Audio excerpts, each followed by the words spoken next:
Hello, everybody, and welcome back. So I saw you, I don't know what that was in your hands just now, Tesh, but you held up something, and you did something with it, and then all of a sudden, it was gone. Like, it magically disappeared, your arms were by your side. Because it was like, smooth, smooth, smooth, cut, transition back. I was like... Magic. Yeah. It's like at one point in time, Jake was like over here, and all of a sudden he's like... And I'm like, whoa. It was once again just me messing with the Switch controller and making satisfying sounds. Yeah.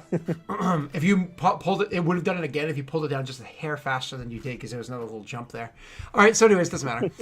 Let's go back. So you guys are finally opening the door. You unlatch the door, you pull it open, and what you find on the other side is there's unlike like the room before it, what you came before him was like a tunnel that came down, very cylindrical.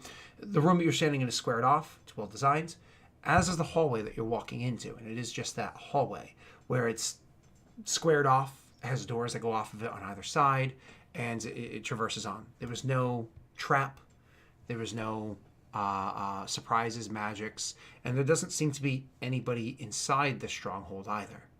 Now, I imagine your characters aren't stupid. You've been in Mole ruins before, and you take your time edging your way forward, and you come across the first door. Similar to that first keep you guys went in, there are 4 doors that you see off of this chamber. One to the right, one to the left, one to the right, one at the end. It almost looks like once you came through this entrance chamber, kind of like beforehand there was an entrance chamber that had the balcony off of it. Once you came through this one, it looks very similar, if not identical, to the one that you were at beforehand. So you come up to the first door, and I imagine you're going to detect magic and shift and all that fun stuff. So why don't you sift for me, Jake? Sift for me. Yeah, I mean, guide myself as well. -4. When you got up today, did you think that you'd be listening to Scott lustily say, sift for me? Was that one of your goals for today? Definitely. I want you to sift slow motion for me. So Sift the shaft. I wonder if while he sifts someone, it's all tingly.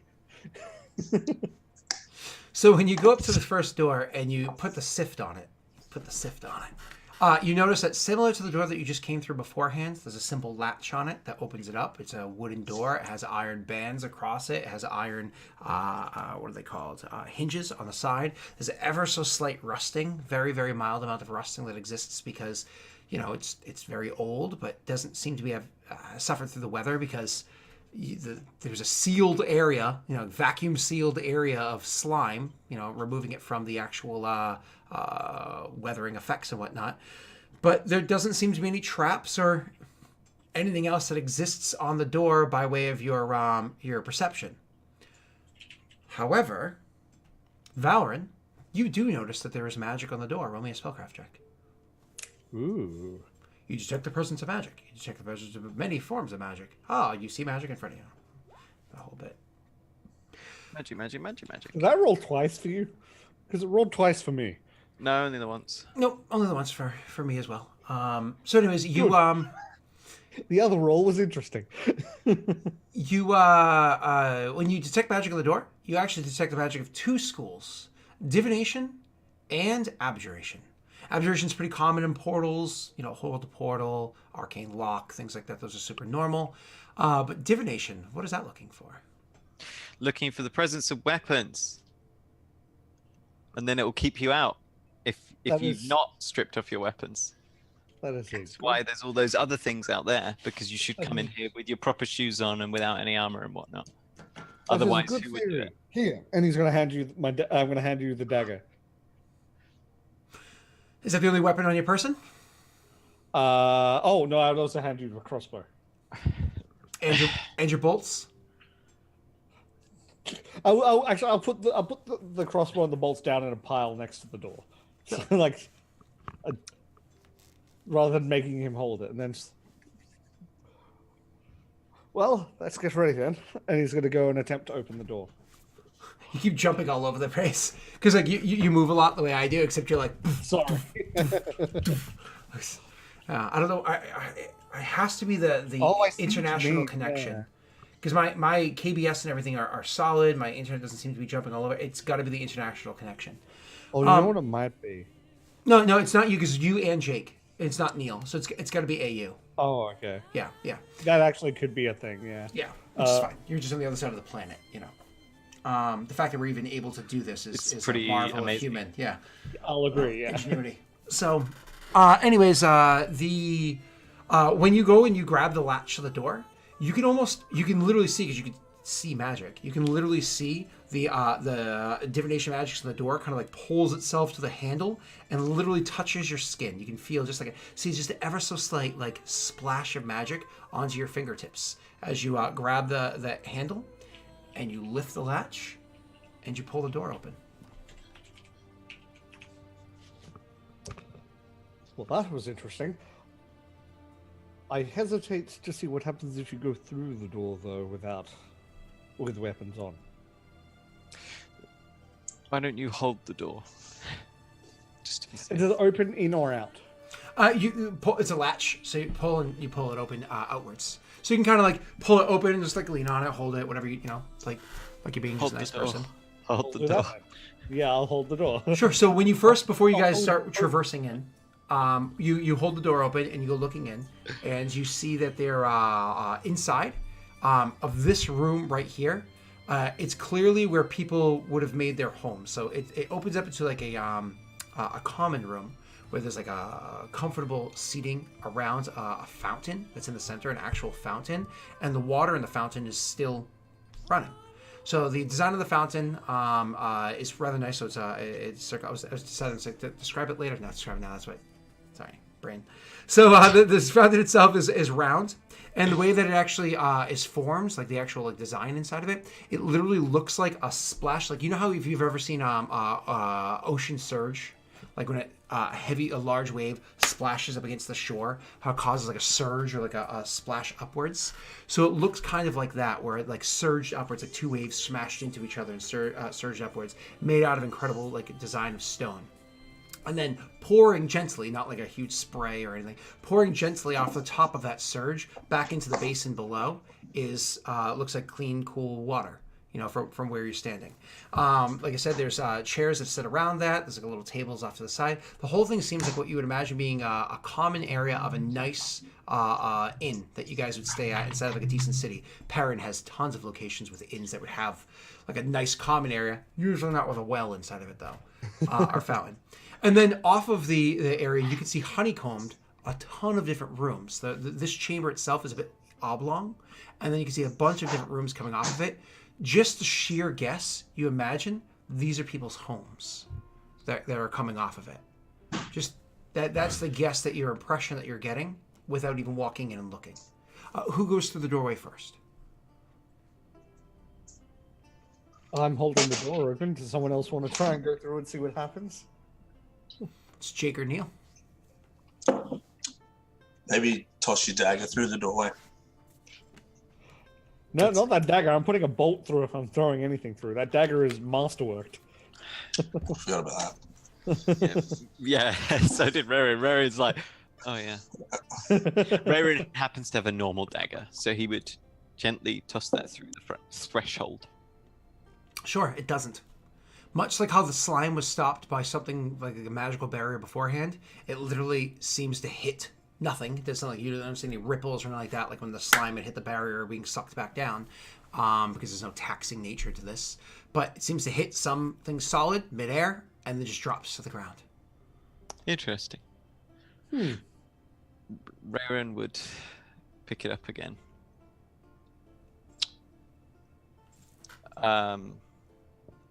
Just curiosity's sake more than anything, I suppose. You'd see the dagger glint with the blue light, and then he'd slowly push it towards the threshold point first. Absolutely. When you try to push it towards the threshold, as soon as the tip of that dagger touches the edge of the threshold, could you do me a favor? Could you make me a fortitude save? Oh, I believe it is. Hold on, actually, let me just double check and make sure I'm saying the right one. You're that kid that tests the expense. I just want to make sure I say the right one. It is, my apologies, No saving throw. I don't think. Let me just check.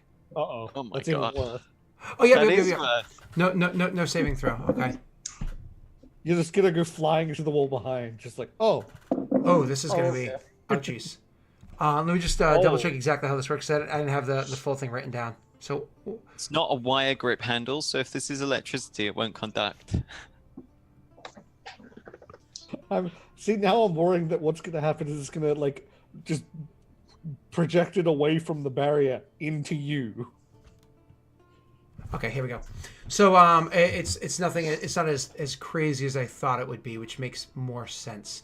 So you are literally, as soon as the tip of the dagger touches that little force or whatever is right there, you literally get thrown backwards off your feet. There's no save. There's no anything like that. You get hurled backwards, and you can feel it. It doesn't feel like the magic came from like just the tip of the dagger. It feels like the energy was all around your entire body. Just didn't push you, didn't lift you. It feels like just your entire body simultaneously was just thrown backwards. No oof or anything, just uniformly thrown backwards. Kind of the difference between hitting the accelerator on a regular car and a Tesla. You just go. You know what I mean? You slam into the wall Don't behind you you. have to declare paid advert, Scott? Oh, if only. I wish. Just give me one. You don't have to give me money. Just give me a car. You slam into the wall behind you. Your shoulders aren't what hurts. It's when you smack the back of your head and you see stars and hear ringing. They take 4 points of damage. Oh. Yep. That was a bad idea. Yep. You can have your dagger back. I'll do that. I'm gonna I'm gonna put it with like the crossbow and the thing. Well, here goes nothing. So you try going to walk through? And he's Yeah, got I no don't- weapons on him. They're all I down don't on have the no floor. weapon. Yeah, they're all on the ground. Rayrin does take a step to the side though for when he comes flying back and smashes. Yeah. Sure. So you guys like step to the side. So it's one of those things where you imagine that the magic here must be smart or must be kind, because it's not meant to harm anybody that doesn't mean harm, right? Some child making an accident, being murdered by this thing would be bad, right? So when you first try to go walking through, this is something actually Neil wouldn't have had to deal with because he left his pack way outside of the out of the tunnels before you guys even came down, right? But when you try to go walking through, not only do you feel a force stopping you from going through there, not only do you feel that, but you can also feel inside of your pack a hard weight just starts pulling you downwards. Something that's like, oh my god, your backpack just gets like so heavy. Even part of your clothing just gets so heavy. When you take the thing off and poof, it hits the ground with like a ton of bricks, right? What is this? You start reaching into your pack to find out what the hell it could be, and you pull out a couple of iron pythons that happen to be in your pack. And sifting through your pack, anything in there that could be used as an improvised weapon that's comprised of iron or steel, crowbars, anything like that, all of them are just so heavy in the pack until like you two-hand pull it out of the bag, and then it just seems to get light again. Once it comes through the actual like mouth of the bag, it becomes light again. You're like, huh, you can put it on the ground. I don't have pittons in my bag. You have some sort of adventuring gear. I know Neil has some too, and he left it up a bit. No, I have the scholar's kit instead. Sure, then The steel mirror, maybe? not the steel mirror that actually isn't easily weaponizable, but things like literally like pens and stuff like that. Anything that's sharp and has an iron or steel tip to it. Anything like that. Honestly, what I'll do is just make sure I've got the potions and stuff I want on my belt, and then I'll put the pack down to the side. Yep. And something that's like a belt that probably has a bit of iron on it, that doesn't seem to be affected. It's rounded. If you're swinging a belt as an improvised weapon, you're doing, 1 point of damage? You know, that's at best. So once you remove these items that are there, you take them out of your pack and kind of like lay them where your crossbow and bolts were, and you put your pack back on, or maybe even leave it on the ground. You know, your neck kind of hurts from... And then you go through, and once again, you just barely touch it, and there's no You don't feel anything. There's no resistance. It's just like, oh, okay. Like I thought I touched something for a second, but it was totally my mind tricking me out. And you can walk through the barrier, no problem. He'll walk through, turn around. This is quite impressive. It's very smart. This would be a fantastic place to rest, providing it's safe inside. He turns around and like looks around. Looks Rats safe for don't now. have steel teeth. He just gets swarmed. You just made me picture rats with like bladed teeth. I mean, I guess I'd have to take my bloody boot off. It's gonna be fun to explain. Who didn't know about the boot? Well, now we do. Yeah, I'm not sure whether any. One might not have. Yeah, so one, you see him remove one of his boots. Yeah. He's just like, yeah, it's like a pleasant smile, no mention, just nod. Yeah. Val would be like, no, you don't need to. Oh. He'd neatly pack his weapons and whatnot up. Look longingly at them, and then step through the threshold. I imagine like swords in a sheath, and the dagger is kind of like the kukri is kind of like in its own sheath, like next to it, and like the belt is kind of like wrapped around the two and placed to the side. Now, do you guys just leave the stuff here on the ground, like kind of like thrown on the ground? Do you like walk back 15 feet and put it inside the next cubby? I mean, I guess we'll put it in a cubby. Actually, probably do that because there was magic on there, and just in case that's like protection. So. Yeah. So when you go over to the cubby and you start putting your stuff onto it, one of the first things you notice as soon as you kind of like hang it up, as you're like grabbing the other item to put it on there, and I assume everybody removes all of their weapons or items that you've discerned. Jake, do you have anything in one of your boots that could be seen as dangerous too? As a weapon that's comprised of iron or steel or some other type of metal? No, I don't think I do. Do you still have the vial of acid in your boot? No, we use that on the Okay, door. On the door of doom. Yeah. Oh my god. And unfortunately, I think he actually rolled well enough to make it kind of work, and you guys had turned the failure into a success or whatever. Anyway, so you guys get all these things. As you're literally putting your stuff into the cubby of your choice, you notice that there's what's it called? Like literally as you're putting your sword onto it, maybe a sword that happens to not have like a full sheath but has like a rung around the top and kind of the blade sits open. You literally notice the blade itself, all the dirt that had gathered onto it, the bit of dried blood you hadn't been able to remove or whatever, just kind of falls off. And as it falls off, it turns into ash, almost like it was blown off and burned away at the same time. You know what I mean? And everything that's put in there, it's not like it's prestidigitation perfectly cleaned, but like just things that are easily removed are cleaned up, but it's not like it's polished or anything like that. You know what I mean? You notice as this happens. But one of the other fun things that happens to transpire, because you guys probably choose cubbies all right next to each other, is maybe, for instance, one hadn't seen your new kukri yet. He hadn't, because he wasn't there when you went purchasing it, and he noticed you used it in combat. So like, you put it up there, maybe he's like interested and goes to reach to grab it. And he realizes, tries to grab the thing out of your cubby to touch it, and there's like something in his mind where it's like he wants to do it, but at the same time he's doubting whether or not he should. And it literally becomes like he has to like really force himself. And I don't know if he cares to even force himself that hard, but really force himself, convince himself that he wants to touch this. Probably just gives up. Like one of those like, oh, hey, I want to... Never mind. And just like leaves it be. You know what I mean? And once you guys disarm yourselves entirely, you can make your way... Do you disarmor yourselves too? What the fuck was that? Sounded like some sort of ripcord. Yeah, someone taking up their armor. Just... Yeah, like almost sound like nylon. I mean, I don't have armor other than my tunic, so. There's like an armor stand, isn't there? Yeah, there are armor stands, which is annoying because they probably want that off as well. I mean, oh, that's a good point. You didn't try to go through with that yet. I didn't have armor, and I tried to go through. I will take my armor off and then ask Rayron if he can try and take my armor and see if it's the same type of effect. It also might be worth if you just go back and with just armor and nothing else. If you try and touch the doorway, it'll make it feel heavy if it's not the right thing.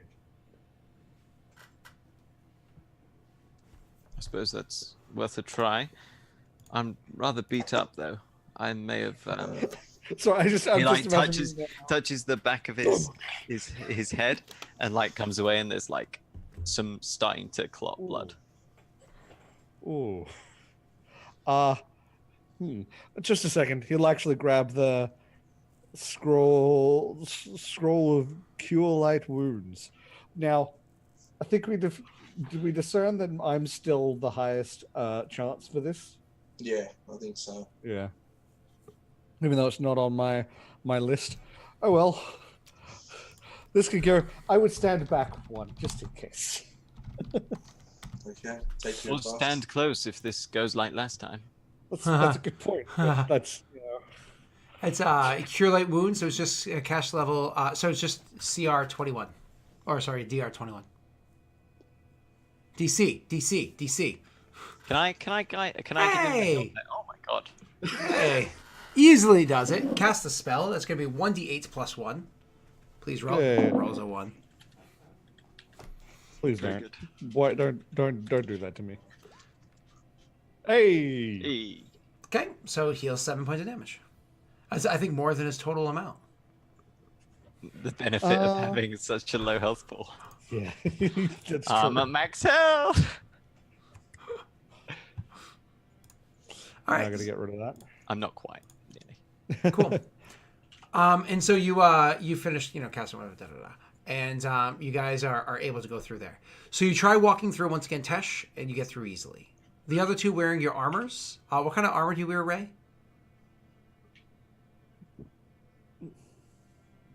What kind of armor do you wear, Ray? Studded. Sorry, something popped up when I was reading it. Studded leather. So because studded leather does have iron in it, the studs that exist inside of it, same thing. All of a sudden you go to touch the thing and you can feel like your whole body, like literally it's one of those things where you see, he gets this awkward stance, like a stick is shoved up his ass, and it's like his feet kind of go out wide as he's really trying to resist, and then he's kind of like pulled to the ground eventually, just like sitting on his ass, because it's just the armor all over his body is just so heavy. It's just too much. He's like, are you kidding me? I have to take this off? And so, Seeing that, I'm wearing scale now, so I just turn around and Yeah. Well, if nothing else, this is quite an entertaining piece of magic. He follows them back through to help them with whatever they need help with. yep, you get them naked. And do you just walk around with one boot, Neil?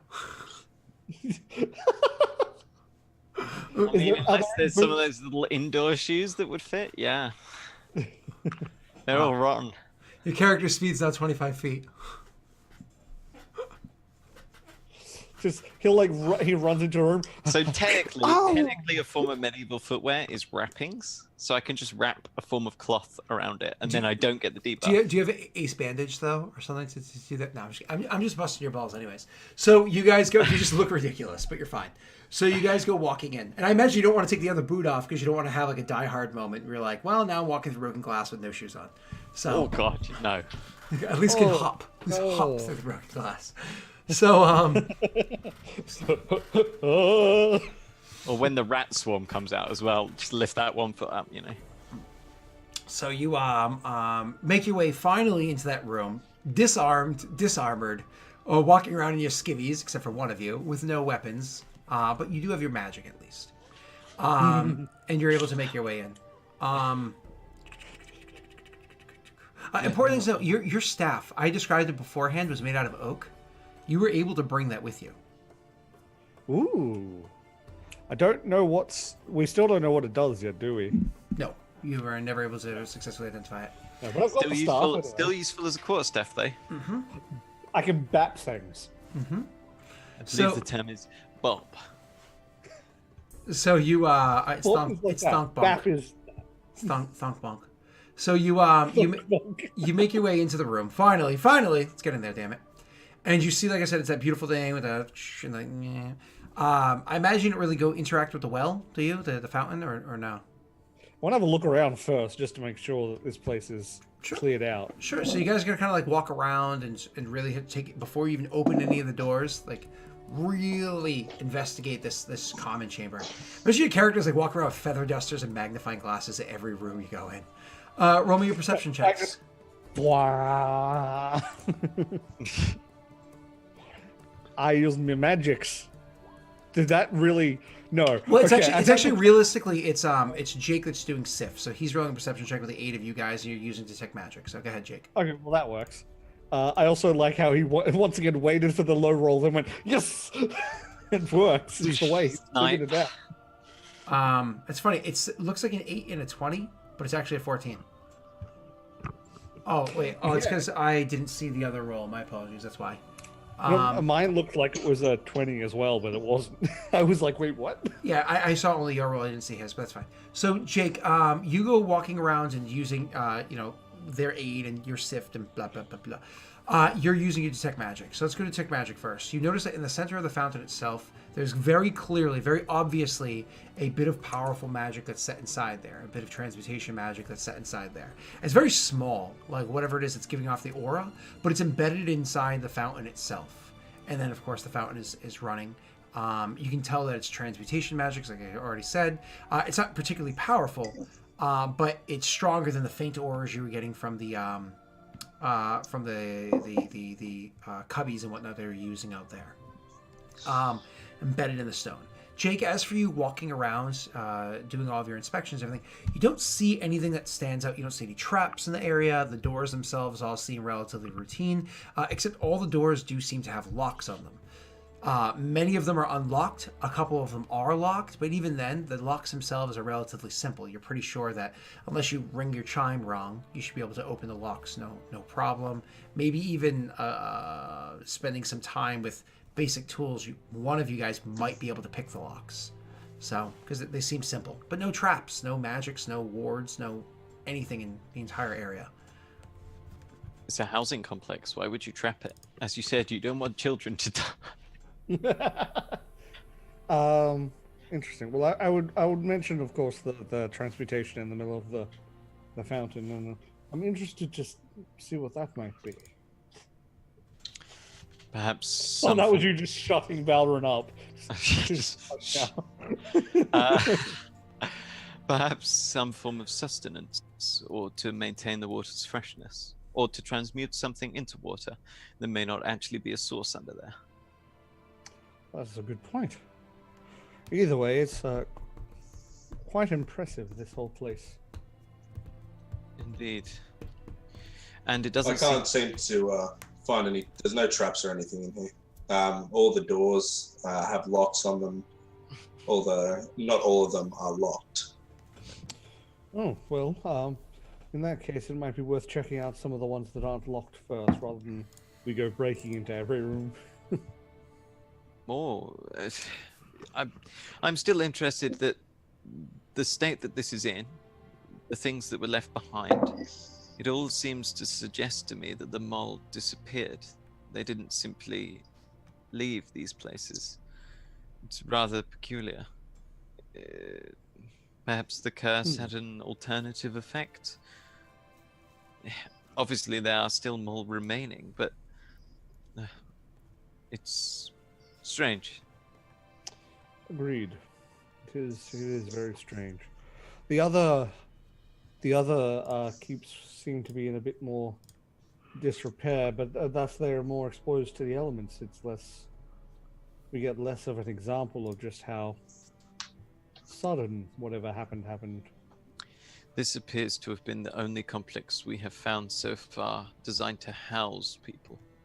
The others seem to have purposes, but not distinctly for domestic.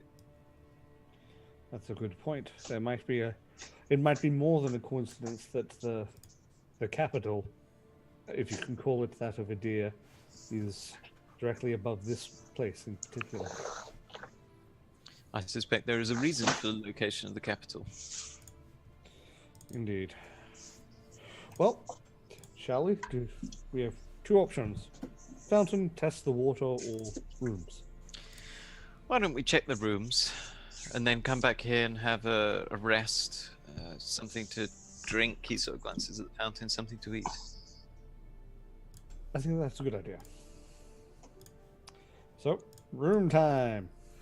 So you guys start going into the rooms. Now here's the big question. The rooms aren't very big. They're not like these massive rooms. Do you go walking inside each and every individual one of them together, because there are a good number of them, and this could take you countless hours, or is it just kind of like, hey, everybody grab a room, just kind of like, because I imagine you're also not searching every nook and cranny of the rooms. You're kind of like going in there, looking at the room, checking a drawer or two, kind of like a basic quick search, like a roughing through, like you imagine somebody's trying to steal some cash from grandma, whatever it is, like a quick like a quick rifling through. You just kind of like each person grabs a room or whatever as they go. I think probably. Yeah. Or do you have a different idea, Neil? I think splitting up is the best plan. Okay, yeah, I think so as well. Then- It then- looked like you were going to say something to protest, and you just paused. Then to replicate you guys searching all of the rooms, I'm actually going to have everybody roll a perception check. Now, Jake, on the flip side of what you usually get, they're actually going to take a -5 to their check. You're going to get a +5 to yours, because your ability to just like check things so much more thoroughly than them with your sift gives you a huge advantage here. So Rayron is a -1. He actually goes blind. Oh, one gets a 27. Jeepers creepers. But what Oh, wait, I can swear. Holy fuck. Rayron walked into a room, trips, falls over, bonks his head, and passes out, and we just don't know for a while. It's like, no, I totally checked those rooms. Okay.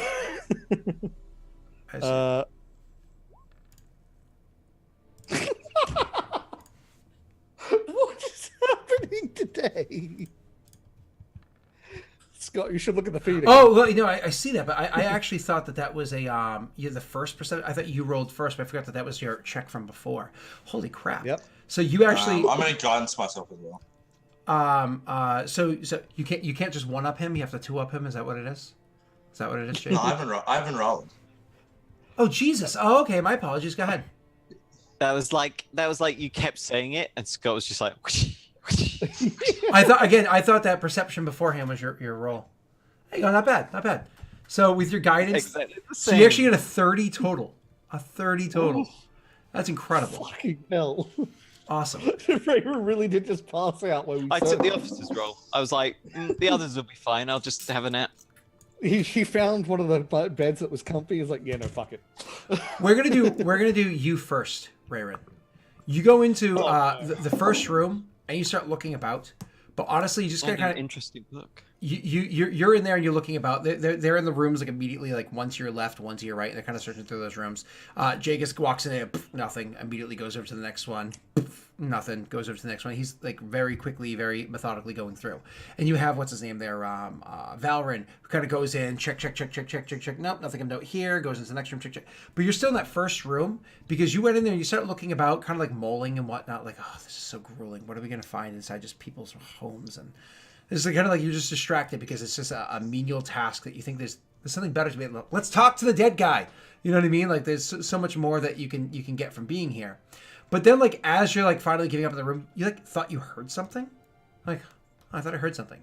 And so you like turned back to see what it was. And, like maybe you had knocked something over or whatever it was. Because you were moving things around. It sounded like almost like it rolled under the bed or moved into the bed that was inside the chamber. I don't like this. This is horror film.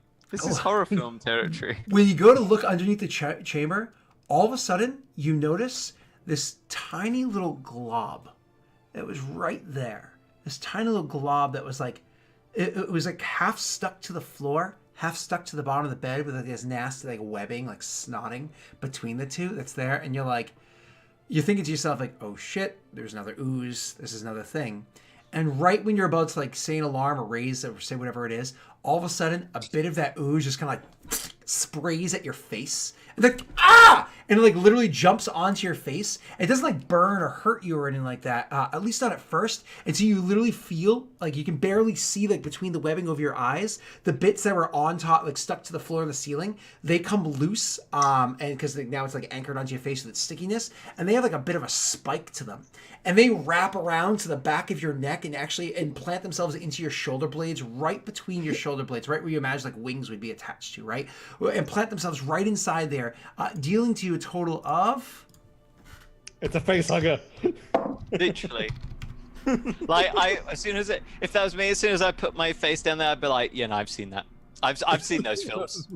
Dealing All to good. you a total of 1 point of damage as it like sticks its things into your back, and you can feel it, and you like cringe your teeth for a second, but it's not so bad that it like really hurts. It's like it hurts, sure, you just got friggin' stabbed, but it's not so bad that like you let out a shout of pain or anything so ridiculous as that, right? So as soon as it embeds itself into your like its claws into your skin, it then like splits in half as it like releases itself from on your face, and then reconnects behind your back and settles itself kind of like along your spine, the upper part of your spine, and along your shoulder blades. And then, like I said, you walked into the room and you bumped something and you heard something fall and you looked underneath the bed, and then like you must have banged your head on the base of the bed or something like that.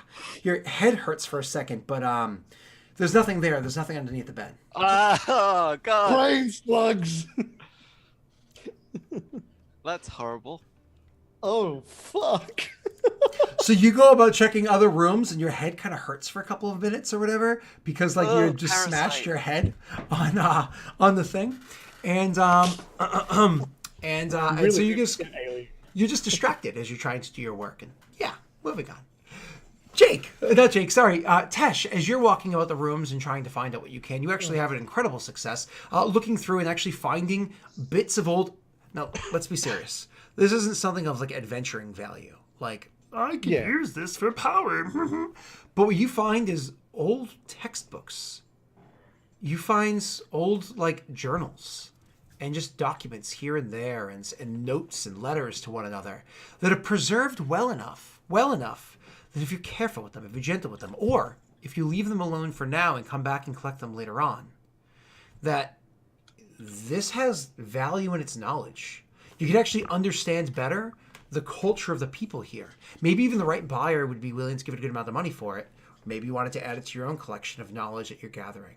Either way, this has been in here for centuries, untouched, in an area that's relatively removed from weathering or decay.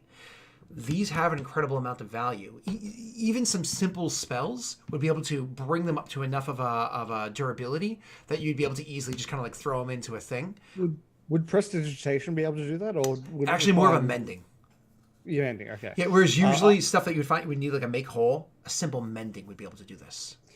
Okay. I'm not gonna move them now. I'm gonna make notes of where they are, and actually like write in my own notes where they are, and like which one's which, and so on and so forth. Because I do want to come back for these, and I may even like try and copy some of them out, sort of stuff like that. You read sentences here and there, and it all comes off as very much, this isn't something of grave importance. This isn't something that I need to immediately It's what I want. handle, right? Yeah. Jake, you on the other hand, my good friend, you actually come across something entirely different. Searching through all the rooms that you do, you find parchments and whatnot that he finds as well. And yeah, you can throw it onto the pile. Okay. But actually, inside one of the chambers, it's actually the chamber that is that's the furthest room from the rest. It's actually, so the rooms, like I said, it's like an oblong-shaped room, and there's doors equidistant on either side going along the oblong-shaped room. Then the doors stop, and there's a bit of a almost triple the length gap between the doors before the last room is there. And when you go to inspect this room, it's actually the largest room. It has the nicest bed and so on. Clearly somebody of importance stayed here. You don't think so much to be like a friggin' king or anything like that, but definitely somebody of importance, maybe the person that ruled this keep or whatever it is. When you go inside this chamber and looking about, first and foremost, what you come across is another 300 well-minted gold coins. Not Electrum coins, but actual gold coins. You also find 500 Electrum minted coins. Mole minted Electrum coins. Going 300 gold and 500 Electrum. Correct, but specifically with the mole mint on them. Going through the cupboard and whatnot that they have there, the drawers, you see that they have their notes, their journals. Again, throw it to the pile, whatever it is. Going through their wardrobe, you can see that, like I said, cotton doesn't hold up well, so the cotton is pretty much rotted. You can see they have high quality clothing here, but they're like a make whole that's going to rot through, and you try to pull it off the hanger or whatever, and it's just going to tear apart. But inside the cupboard, inside the wardrobe, and this completely catches you off guard. Inside the wardrobe, you see like a small compartment. You're like, huh? You almost don't notice it. It's one of those things where you like see a splinter in the wood, and you're like, That's weird. This is well carved. It's well maintained. The person that had this room is clearly a very, like, kind of like a dedicated person to, like, every motion that they make. Very anal, retentive in there. The fact that they would have a splinter, that's weird. And you realize it's because of the rubbing. And so when you release the hold that's there and move it to the side, you're surprised at what you find behind it. You find a sheathed blade. So, checking, of course. Doesn't seem like there's any traps or anything like that here. You grab the blade by the sheath, and the sheath itself it's beautiful, made out of leather. It actually was oiled well enough that even though there's rot to it, far less rot than anything else that you had seen so far made out of leather, because it was so well oiled. Far less rot to it on there, but definitely something you should be careful with. Definitely, maybe a mending spell could fix this too. When you pull the thing down, it's perplexing because the spell, you know how that spell works. You grab the hilt and you start sliding it outwards, and you see that this blade is actually made out of, you believe it's obsidian, maybe crystal. You're not a geologist, you don't know, but definitely some sort of stone this is made out of, which is highly unusual from anything you've seen of Mull creation and whatnot so far. They're good with stone, right? Architecture, but this is highly unusual. Is it like a dagger? No, my apologies. It's a longsword. A longsword. Okay. My apologies. It's a Mull weapon. It's actually I'm so sorry. Now I don't have my notes in front of me, so I was just doing this from memory. Give me 1 second to double check something. I don't think it's adamantium. No, not adamantium. That's a type of metal. That's what Chad is. Yeah, Chad is speculating. No, I think it's actually it can't. The reason why it's not being affected by the spell is it's not metal. It's something else. Correct. You are correct, sir. 1 second. I'm just trying to pull up my notes.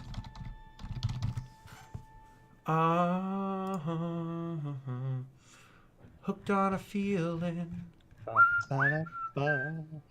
High on believing that you're in love with me. I'm not Hooked on a feeling. Oh boy. High on believing. So it's sorry. Dragon glass. It's dragon glass is what it is. 1 second. I honestly cannot find where I have this. Oh, my apologies. It's for the mechanics of, because Mull or hobgoblins are actually a race that has a higher dexterity. It's actually a type of weapon called a wave blade. Mechanically, it's called a wave blade. So it's actually an exotic weapon, but it's a 1d6 damage, 18 to 20 times 2 critical hit, slashing or piercing weapon. It's actually technically a monk weapon too. That's right, it said has. Okay, so yeah, finishing that, I'd just walk out, putting the other stuff away, but I'd have the sword, I'd just walk out with it and say, Valorant, come and have a look at this. Yes? Oh, okay, come around. I found this weapon hidden in the room. Interesting. And you've Do you got think it could be magical? You have it unsheathed, right? Yes. I'm not sure, and I would, activate the thing. Which actually, I'm going to keep doing this because one of these days it's not going to work and it's going to be amusing. He's hoping, but luckily it's working in his favor consistently. Yeah. It's not going to be amusing when it happens. I want it to happens. fail outside of combat, Yep. not in combat. No, it's gonna fail like miserably, like a really important moment in combat, and you're like, why did I do this? Exactly. Yeah, it really is. So is it magical? Oh, my apologies. So when you cast detect magic on it, you notice that one, obviously the craftsmanship is quality there. The blade itself does not illuminate with magic, but imperceptible to imperceptible to the naked eye.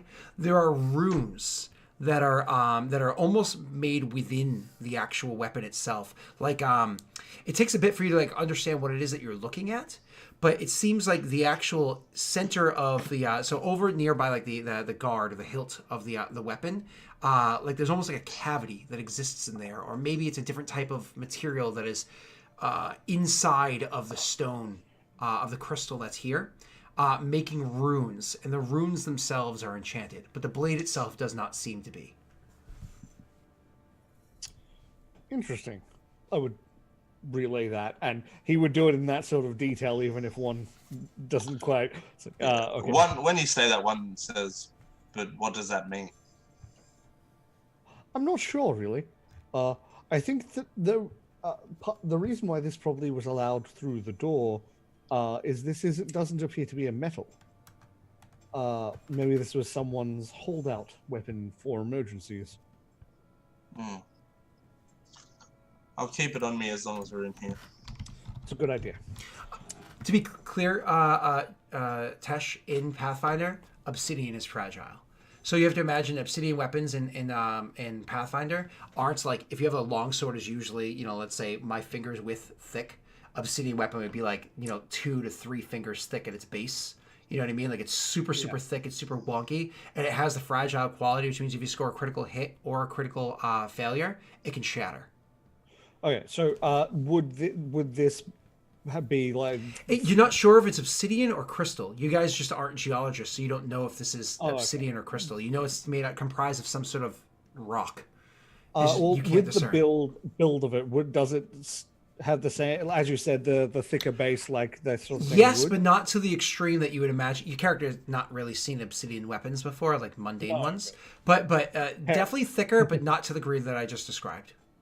Okay, I would make note of that it might be rather fragile, so be careful with it. But this is interesting. I'd like to have a better look at it later. But for now, I found some text, and starts walking off while one like blabbering to himself about the stuff he needs to copy down. And I imagine during that time he points out the text that he's found and blah, blah, blah, blah, blah. One probably walks off while he's talking. So that's what you guys find. Neil found the best thing, of course. He found venom. I found a friend. You guys rejoined with one another, having discovered everything that you did. And to clarify, it's underneath his like shirt and stuff, so we can't. Oh see yeah, absolutely. Underneath his tunic and where his armor usually would be, and etc. He's gonna like put on his armor and there's gonna be a squelch sound. We're like, the fuck? Okay. Well, that was interesting. I had noted a couple of things I need to come back to once we're done here, but they can wait for now. I need to be very careful with them, so best not to rush it. Did you find anything? Very little. Nothing of interest. Well, we should try this water. Yes, I suppose so. Do I have anything I can take, like a cup full of? Are there cups around? My apologies. Are there cups around? Oh yeah. You guys have your own like canteens, or like yes, there are. Inside there's somebody's home, which is like a large. I didn't even describe the rooms. So each door that you guys went through has 2 rooms inside of it. Almost like you imagine like a living room, or like kind of like imagine a studio apartment, but small, very Spartan-esque. A room that acts as like a living room / food preparation area. You know what I mean? But nothing really, not meant to be a place for lounging and privacy, because you imagine all the lounging was actually meant to be communal and outside of your door, inside that big common area. And then there's your bedroom, you know what I mean? But even bathrooms don't exist here. As a matter of fact, there are, out of the entire chamber here, there was one facility that had all of like the chamber pots. Imagine you Greek or Roman times, where there was like one communal chamber pot, where even like the actual holes themselves that people would shit and piss into don't even have curtains between them or anything. That doesn't seem to differentiate between male and female. It just, everybody goes there and drops a deuce and is like, what's up, Bill? Oh, hey, Susie. You know what I mean? While doing your thing. There's no reason to be shy about it. So dropping a deuce privately is a modern phenomenon. So It's very pleasant. yeah. Okay, well, I would take one of the cups and prestidigitation it. Can't believe this entire conversation came from wanting a cup. Yeah. Yeah. Well, I just Um, describing the facilities. Haha. Yeah, I would prestidigitation a cup to like clean it off entirely and then scoop up some water. Can I look in and see if it looks clear, if it looks like clean? Yeah, so you grab like a cup or whatever it is, you make sure it's clean or whatever. You grab the liquid, and you're looking at it and it looks clean. Here goes nothing. Is it a drink? I don't know if I'd call it nothing. Uh-oh. And so you go to drink the water. It's cold. Here's where I poison myself and die. It's cold water. It's refreshing, one might even say. It's even delicious. It tastes like no water you've ever had before in your life. Because whereas your character has had, many times in their life, has had spring water. It's pretty much all you drink. And water from a lake, not as good as spring water from a stream. Drank ocean water, I imagine. Ugh. And you've had still water, which is the most horrifying. But this tastes different. Now, in real life, you've experienced the difference between tap water, spring water, and purified water. This is what you would imagine being purified water. Oh, okay, so yeah. And for those that don't know what purified water is, it's when you like boil the water and you collect the condensation so that all the natural minerals and all the stuff that you would naturally find inside water is not there. It's actually removed. It's like a step above boiled water. It's yeah. So instead of like Distilled. boiling it, or it's distilled. I said purified. Purified, distilled, same thing, I believe. Yeah. Yeah. Distilled is the actual word. My apologies. Distilled is the actual word. This is like distilled water. So it's delicious and whatnot, but delicious in the sense that it has almost no flavor. I hate distilled water. I think it's gross. But in the sense that it has like no flavor. It seems clean enough. It seems quite pure as well. And he continues drinking. Very Doesn't seem to have rude. any adverse effects. He loses control of his bowels and shits himself. Oh dear.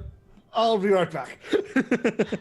You are the Bryce of the stream. No, You see, like the face just goes.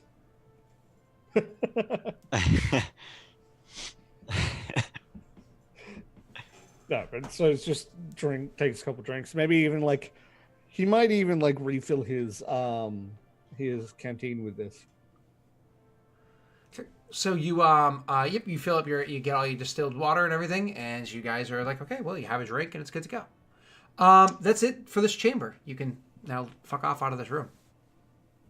Do we wish to have a rest here first, or shall we keep moving? I mean, I'm happy to have a rest. However, after your spell, I could continue for a while longer. We have to consider the fact that Elliot is obviously waiting above. I think so as well. I think it probably would be better to keep searching. Perhaps we should at least grab some weapons. And then if we have to put them back, we have to put them back. But it might be worth just having those while we're going in between rooms. Yes, but we won't be heading into this area again, will we, necessarily? No, that's a good point. I guess it's unlikely that they would put it on this door rather than just this area if it was on the other doors as well. Shall we go get our stuff then? I think so. You get your belongings. Do you completely armor up and everything? I mean, You get all your stuff. You completely armor up. Yeah. And you go to the second door, the one that was on the left. You went to the right. Now you're on the left. Before we go and do that, I would magic the door to see if it's the same. Yeah, magic while we're armoring up, just so we don't spend all that time just to Yeah. So those waste. two are armoring up. You probably grab your first weapon. You get an idea, and you go over there and you cast your spell. And you look. It seems like it has the same exact spells on it. Stop! Just stop. He walks back to stop. There's another door with the same. spell. Hells, really? On every door? Well, these two at least. Why don't we check all the doors? That's a good idea. Maybe keep what you've got on you for now, just so in case we can't encounter anything. Let's go check the doors. He nods with like studded leather trousers halfway up his legs. Baron has no concept of how hard it is to put on and take off armor. He has a tunic. When you're done going through the whole hootenanny, all that fun stuff, you go over to the second door. You release the latch of that one, and what you open it up to is you can see that this area right here is the first one was meant to be an area of like rest and relaxation, so on and so forth. This one was actually meant to be an area of, you imagine, training or education and things like that. There's a large open room, and inside the room you can see that there are many materials placed about here and there, including things like wooden weapons that are placed along an entire wall, and practice dummies. You can imagine people would do their training for, but also pressed along another wall, probably set to be moved out, or many desks that are set there that can be pulled out and pushed into, imagine, a certain order for those giving lectures and the like, that being the wall to the left and the wall to the right. And then the wall to the back, there actually seems to be many things that after several minutes of kind of looking things over and studying what they are and trying to figure it out, you realize they're actually games and toys and the like. This seems to be the room that, for people that are so set so beneath ground, for whatever the case, that they stay down here, for as the days roll on, this is their recreational room. Training, education, and entertainment would be happening inside this room. Perhaps not everything at the same time, perhaps not multiple things at the same time, but certainly could be used for all these individual things. And even just the open space itself, the room is rather massive in size, and so that you could imagine that even magical training, should these people have such things as like spells to incant, though you've seen no reason as to why they would have that so far. You've not really, well, there are scrolls, so maybe I'm wrong, that one could even do things like practice powerful spells down here if they wanted to, without even harming the objects along the walls, as long as they planned with a spell took off correctly. But yeah, a very large and set recreational room. Everybody, of course, make for me your routine perception checks to search throughout the room. Or I should say, Jake, make yours because you're sifting with their aid. Wow. Myself again. Wow.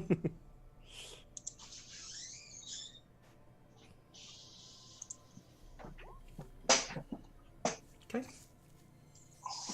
And so, walking about and using their aid, and so you find exactly as I described. And while certainly a valuable room, a room of interest, and certainly gives you a bit of insight into the culture of at least this location here, doesn't seem to be anything beyond that. But both these places, Baron's feeling a little guilty because both these places are like gold mines for Elliot. We'll bring him down. It's fine. Yeah, Don't worry about eventually. Well, shall we see what the next rooms are? So the third room, when you go to it and you open it up, you open the latch. I would check the door of course, again. as always, same Yeah. exact thing as before. Same. Yeah. So the third room, when you go to it and you go to open it, open the latch, etc., you notice that there, when you go inside there, it's different. First of all, the room is smaller than the other two.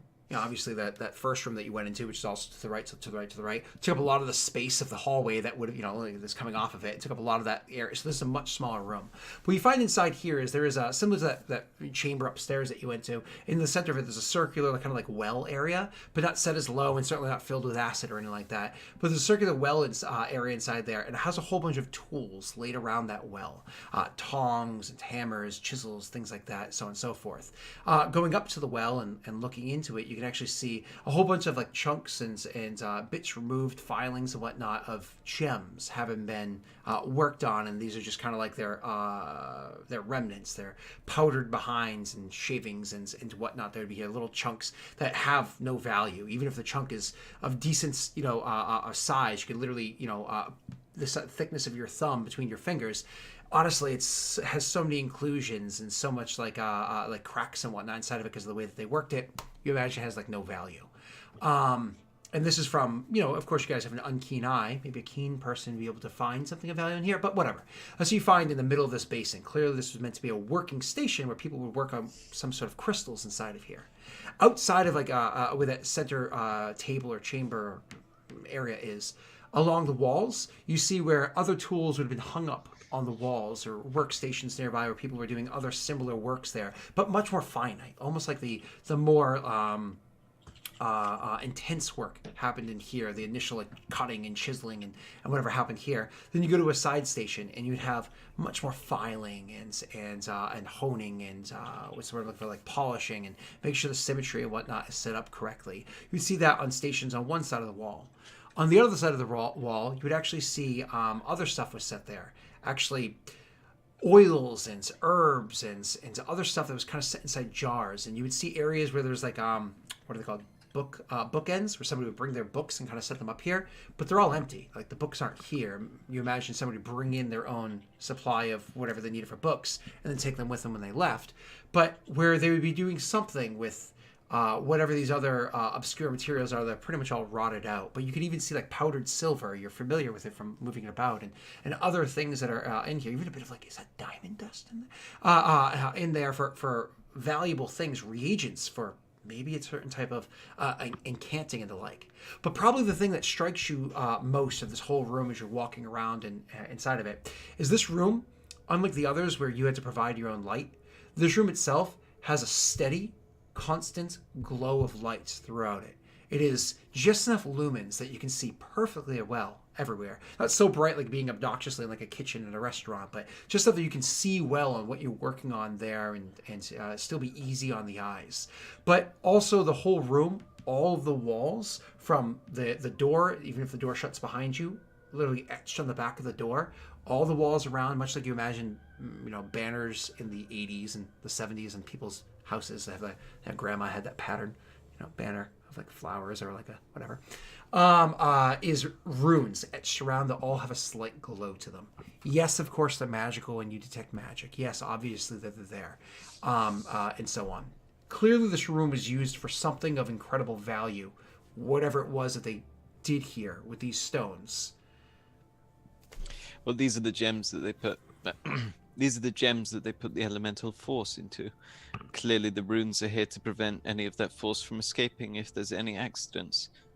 I presume that all of the mechanisms we've seen today are powered by similar gems. The ability to make them would be highly valuable. Indeed. I would hesitate to enter this room yet, though I fear... Well, you've already entered it with my description. I did that, but you're fine.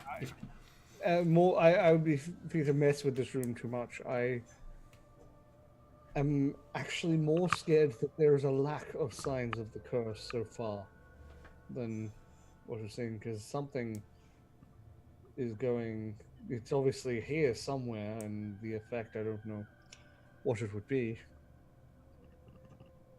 What do you mean? Worried. If this place is filled with powerful magics as it is, I'm worried what the curse could be here.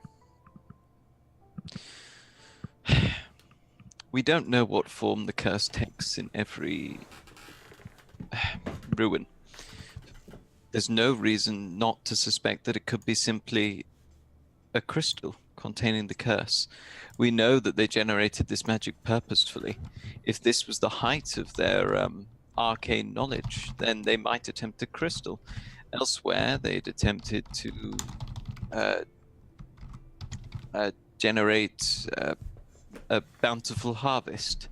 I'm not entirely sure what they attempted to do in the first one, but it seemed to relate to the area, or at least what they simply wanted. That's true. I think the first one was more in relation to the people that occupied the castle. As it said, they are the ones that are cursed to remain. Either There's way, always I think we should always been a find link.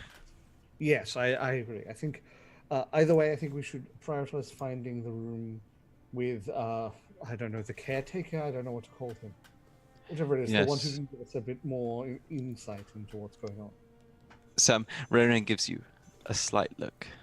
Yes, I believe some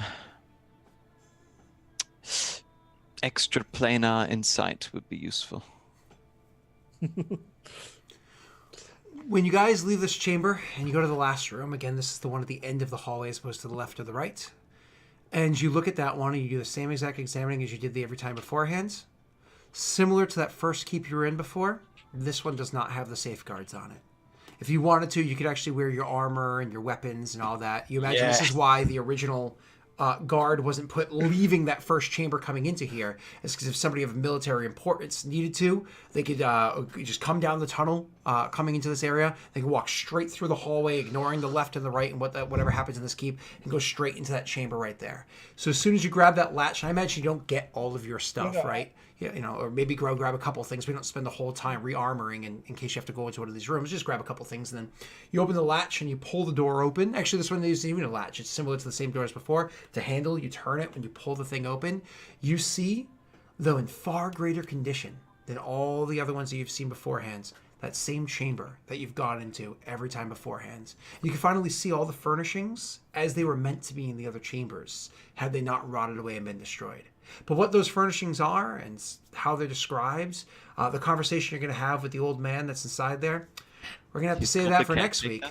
Not the old man that's inside there. Come on. The caretaker. We're going to have to save that for next week because it is now 1 p.m. EST and go fuck yourself a clock in the AU. So, yes, yeah, fair. Yep. So we'll have to save that for next week. So, hey, listen, that was I love the fact that you guys are like, this feels haunted. Like shit in my face. Like, I got splooged in my face. There's no sign of the actual curse. There's some powerful shit going on here. I like it. I've just made a realization that I think the way, if I'm remembering the way that the contraption for where the slime is currently worked, I have two theories about it. One, I believe that it is actually possible to reset the trap by vacuuming the slime out of that chamber. Yeah, blowing it into the other one. Yeah, you blow it into to get it to close it to disarm, and then to rearm, you open it and vacuum it back out. But you'd need someone downstairs is the thing. Yeah, well, the thing is that if that does lead to water, what if it was meant to originally just be water, not an elemental? Well, I mean, maybe. I'll be honest that slime or no slime, right? He might have damage resistance, but it doesn't matter when you pound him at like Mach 1 down a long ass tunnel into a metal crate. Like, it doesn't matter, right? It's like damage resistance this bitch, and you just and it's sieved. Yeah. Oh. It's like ricing. I don't know if you know what ricing is. Like more or less forcing it through a tiny little grater. You know what I mean? Like, yeah. It's just like, yep. Bye. So we're gonna have Venom next week. I don't know what you're on about. Honestly, where's this Venom stuff coming from? Oh, really interesting. All right. Well, that was fun. I had fun. I know Jake's half asleep, but hopefully he had fun too. It's all he could do at this point to smile. Literally, that was the Daenerys/Thor meme smile. Like, It really was. Fuck off, Scott. So I just screwed myself over. I was like, I feel too sick. I can't drink any coffee, and it just was the worst. Should have had a tea. It's easier on the stomach, and it has a lot of caffeine. But either way, let's not talk about what you should have done. Let's let you go home. Let's let you go to bed. So, all right, everybody, that was a lot of fun. I had a lot of fun. We're going to let Tesh go first. Teshy boy, who are you? How can we find you? Hi, I'm Tesh of the Tesh Tube on YouTube and Twitter. And you should follow me in those places if you enjoy any looter shooters, Destiny, Warframe, any of that, any of like Monster Hunter, any RPGs. Specifically, next week at 2:30 a.m. I'm participating at 2:30 a.m. my time. In fact, actually, this time, except on Tuesday night instead of Wednesday night next week, I'm participating in the world's first race for the raid completion of the new season of Destiny. So you should wait. What? I have no idea what words you're saying right now. I'm sorry. Don't worry, Scott. It's just young people stuff. There is a big hard event happening where there's a race to finish it first. Oh, I'm sorry. You're talking about the video game. Gotcha. Yes. They're all trying to eat cake fastest. Got it. Close enough. Anyway, that is. If it's not on my channel, I will be hosting the people I'm doing it with. It will be streamed by multiple sources, so you should follow my Twitter and for updates about that. Perfect. And what's your name? Jake. Who are you? How do we find you? I'm Jake. You can find me here. Yeah, and there you are. And Neely boy. Hey, I'm Neil. You can find me at Naghai on the Discord or at Naghai_ on Twitter, where I retweet things that other people say and cute animal gifs that Tesh does. You could also find me on twitch.tv/OllyRan in an hour on Wednesdays. However, I believe this week it's cancelled. Oh, I know that. Oh. I only just recently found out. I don't know whether Ollie's announced it. Hopefully he doesn't tell me off. Hey ho, get what you get. Well, you know, if it was canceled and Jake had coffee, we could have gone for like another 3 more hours, boys. Oh. We could have just kept going. Jake, you ready? If you would have told me at the start, I probably would have done it. He probably did, based off the way he announced it. He probably didn't know until like 20 minutes ago. No, it was like during the last exactly. hour. Yeah. So that just happens sometimes. You know how it is. Yeah, anyway, so now's the perfect time to catch up on that. It's set in another homebrew world called Yavaskir, which is very different, also very interesting. Catch up because we escaped on a flying T-Rex from something last session. Yeah, that makes perfect sense, of course. But actually, Ollie's the same one that makes the artwork that I used for the little dungeon area today, which was a lot of fun. So. It was. I like battle maps, Scott. Don't get me wrong. I like Theatre of the Mind sometimes, but battle maps are important for certain combat. This right here, if we didn't use a battle map, would have been the most miserable thing, which is why we used one, right? All right, cool. Let's get out of here.